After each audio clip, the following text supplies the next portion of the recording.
மிக பழமையான காலம். அசுரர்களின் பெருமையும் அவர்களின் அகந்தையும் பூமியிலிருந்து விண்ணுலகம் வரை பரவியிருந்த நேரமானது. அந்த காலத்தில்தான் சூரபத்மன் என்கிற அசுரன் தேவர்கள் என்ன செய்ய முடியும் என்ற ஒற்றை கேள்வியால் அனைத்து உலகங்களையும் அச்சத்தில் ஆழ்த்தினான். ஆனால் அவனை சமாளிக்க பிறந்தவர் ஒரே ஒருவர்தான். ஆறுமுகம், அழகின் உருவம், வீரத்தின் முகம், எங்கள் தெய்வம் முருகப் பெருமான்.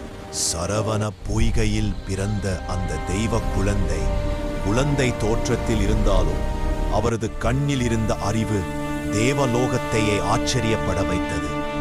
வளர்ந்த முருகன் சூரபத்மனின் அகந்தையை நோக்கி ஒரு தீர்மானத்துடன் ஆயுதம் தூக்கினார். அந்த ஆயுதம் வேல்.